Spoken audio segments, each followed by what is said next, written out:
Yang pertama, sekarang katekese boleh sambil makan juga, boleh sambil HP-an, boleh. Kalau nggak misa boleh ya. Kalau misa dilarang keras. Tapi kalau cuma katekese mau sambil HP-an, mau sambil makan, mau sambil koprol, nungging boleh ya. Kalau misa keras saya, karena misa kurban Kristus.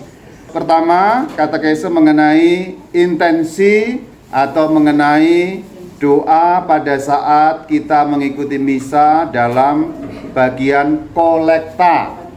Doa kolekta. Doa kolekta itu pas doa bagian awal itu, marilah kita berdoa. Kalau Rama Bayu biasanya kan mengajak mari berdoa untuk kepentingan masing-masing. Nah, ini ada perbedaan kalau kita mengikuti misa umum di gereja dengan kalau kita mengikuti misa diundang seperti ini dengan intensi khusus. Ada perbedaan. Itu namanya intensi khusus. Kalau kita mengikuti misa di gereja itu berdoa boleh untuk kepentingan masing-masing. Maka biasanya Amang Pastor kan mengatakan silakan berdoa untuk kepentinganmu masing-masing gitu kan. Nanti dipersatukan dengan doa imam. Kalau itu misa umum berarti boleh berdoa sesuai dengan niat masing-masing atau sesuai dengan keperluan masing-masing. Apa itu untuk keluarganya, untuk saudaranya, tetangganya, bebas. Tetapi kalau misa diundang seperti ini di dalam rumah seorang umat, kita tidak boleh mengkhianati intensi. Ya, tidak boleh mengkhianati intensi sebab pada saat kita diundang berkumpul ini, doanya dikhususkan untuk sesuai dengan maksudnya. Maksudnya kan hari ini mendoakan Ega. Ya berarti pada saat doa kolekta tidak boleh doa yang lain kecuali berdoa untuk intensinya hari ini, doa untuk Ega. Maka tadi dipertegas sedikit juga berdoa untuk Ega. Tetapi kalaupun tidak dipertegas atau kalaupun tidak diajak, itu tetap berdoa seperti intensilah yang dimaksud itu. Dan doa kolekta itu sebenarnya tidak perlu ajakan sebenarnya. Kalau aslinya hanya langsung hening.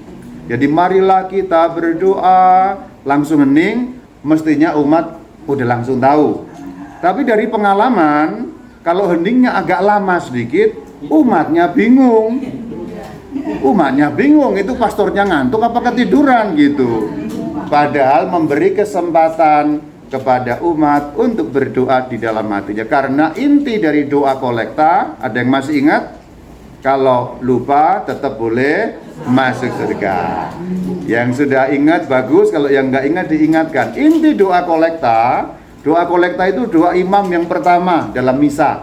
Kalau dalam misa minggu setelah kemuliaan itu, marilah kita berdoa, itu disebutnya doa kolekta.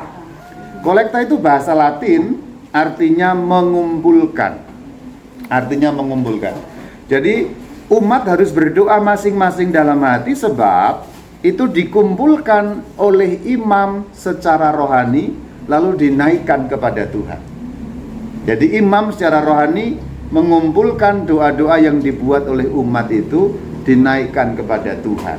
Itu konsepnya doa kolekta. Maka harus berdoa. Maka ketika marilah kita berdoa, kalau nggak berdoa berarti kan dikumpulkan nggak ada, kosong gitu ya. Nah, berdoalah di situ, disuruh ataupun nggak disuruh.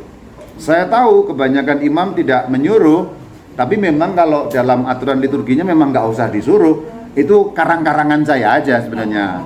Karang-karangan dalam arti kata-katanya saya susun sendiri supaya lebih mengerti maksudnya di bagian itu harus apa. Kalau di buku liturgi aslinya hanya ditulis marilah kita berdoa terus hening gitu aja. Terus hening aslinya. Cuma saya perhatikan kalau hening langsung hening saja, diam, terus kayaknya nggak semua paham mesti berbuat apa.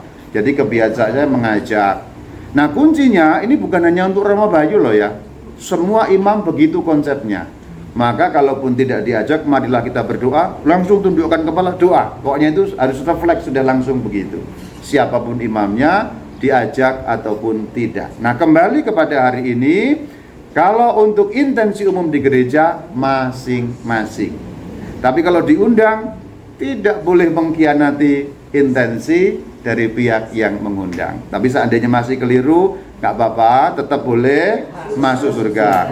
Nanti kalau diundang orang lagi, hatinya mesti sama. Jadi mendoakan siapa yang didoakan hari ini. Maka bagus-bagusnya ketua lingkungan atau siapapun sebelum misa membacakan dulu atau mengumumkan dulu, Bapak dan Ibu, intensi hari ini untuk mendoakan ini. Sehingga umat tahu. Karena barangkali ada juga yang tidak langsung tahu. Memang ya diundang misa di sini, tapi kan diundang misanya tahu. Tapi dalam arti tertentu mendoakan siapa belum tentu semua tahu. Tapi juga tidak harus lengkap. Umpamanya Ega Yunius Ginting, yang ingat dalam hati ya mendoakan Ega Yunius Ginting. Tapi cuma keinget Eganya, boleh nggak? Boleh. Tuhan nggak mungkin salah Ega yang itu yang dimaksud. Ya, meskipun di dunia ini ada ratusan orang yang bernama Ega, tapi misalnya dalam hati Tuhan, selamatkanlah Ega, itu sudah benar, artinya tetap yang dimaksudkan Ega yang itu. Nah, ini mengenai kolekta dan doa di dalam sepanjang kolekta itu, bagaimana ada perbedaan ini juga umat perlu mengerti.